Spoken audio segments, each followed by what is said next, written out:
Good evening, everyone.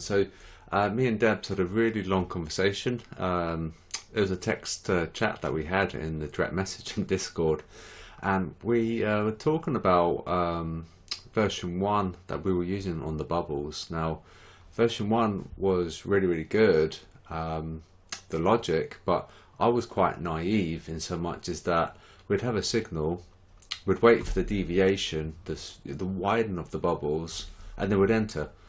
And what Debs did, she reversed those signals, and she actually made lots of profit, like pretty much like 95% hit rate. So the logic for it, okay, so this is the bit that you might have to get your head around, is that what's happened is that this would normally be a Kiwi CAD cell.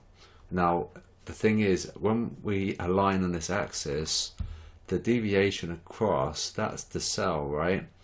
And then that's the buy. However, those people who are trading the particular currency pair, the New Zealand dollar CAD, they're going to have their stops and they're going to be stopped out. And so that move there is probably a sufficient enough scary move for them to think, well, actually, we've fallen a hell of a lot. I think we probably get out. And at that point, the price will reverse, you see. Now, before in version 1, is that we would think, well, they're already undergoing losses. They'll probably hold on to those losses. But I didn't take into account the fact that they can probably reverse / get stopped out. All right. So this version 2.1 on the new method is basically using the deviation of the bubbles, but we're waiting for a sufficient move, which is going to be 10%. We can see there's a 20% deviation between the two, and then we're going to fade. We're going to reverse the signal, basically. So at that point where they deviate, that's the sell, right? But of course, there's going to be a limit to that. It's going to be like a threshold for the intraday trades. They're going to go, well, we're undergoing a lot of drawdown. I'm going to exit. Or they'll just get stopped out, right? So we're gonna trade that extreme, but we're gonna trade the fact that the retail at the pain threshold, and so we're gonna see a price reversal. That's the key. Okay, so we can just ignore gold for now. For some reason, the herd went really long gold today, but obviously, as you'll see, we hit the stop loss cluster. Check Telegram. And we hit the stop loss cluster and we took a huge amount of liquidity out. So what's happened is that now, because we're taking liquidity, we could actually theoretically be a buy. Despite it being a sell currently, we've taken out a ton of stops. And that's the logic with the Kiwi CAD potentially, okay?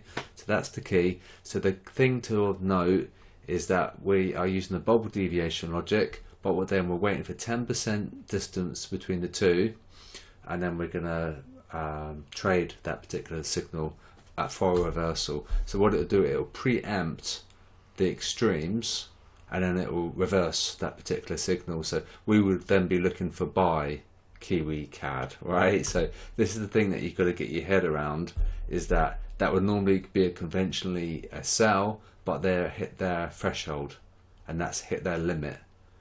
All right, and we've taken a ton of stops. You know, not just the Kiwi CAD, but you could just imagine any currency pair over here, and you know, maybe it's the dollar yen, for example. If we'd hit loads of stops, we are going to see a reversal. That's the way it works. It's SFX. It's the liquidity probes, okay?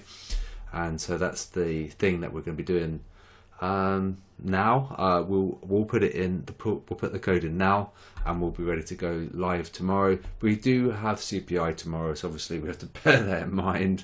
And obviously, whatever happens tomorrow, we can probably ignore it because of the CPI. And then Thursday is going to be a better test.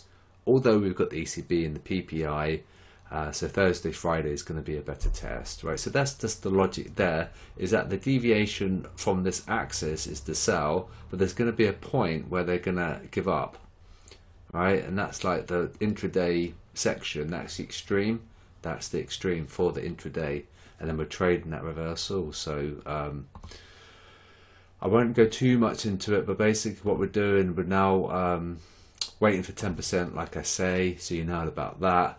and all I've got to do is simply point towards the particular sell as long as it's moved greater than 10%, and then we're going to preempt that extreme move, right? So it should be really, really cool, very powerful. And then we'll just have to report back profit and loss. Now Debs had shown me some screenshots, and they were hugely successful trading that extreme but doing the reverse, right? So we inverted that logic, and hopefully that makes sense, right? So so you're looking at it like a snapshot right now. Kiwi CAD would be a sell now, but it's not, because it's moved. We've done the move intraday. We're coming to the end of the FX close today, so at the in 18 minutes they're all going to be lined up on this axis again, ready for the next move. So that's the logic, you see. So we don't want to be trading like a snapshot. We want to be trading it across time, but we have to remember that there's going to be a threshold and a limit, and there's going to be pain on those extremes, and we're going to be trading that and fading it, and then we're going to be seeing if we can profit. So it's basically a preemptive robot that will then examine the extremes and then know that we'll hit stops, we'll hit liquidity, and we'll reverse. So that's the logic there for 2.1, and so the robot will have a new name now, and it's just be called 2.1 on the robot. So it's going to come here, and then we'll just have to see how we go. It might trigger lots of trades, but we'll have to wait and see. And basically it's just the logic of the 10% deviation from the bubbles, and that's the robot 2.1 update, and we'll have to see how we go. Don't forget the massive caveat is the CPI tomorrow, and then we've got ECB and PPI. So not your ideal week to do testing, but it is what it is. We can't change it. It's CPI. It's just one of those things. It's going to come out tomorrow, and it's going to really move the market. So remember to trade safely, and I'll speak to you guys soon.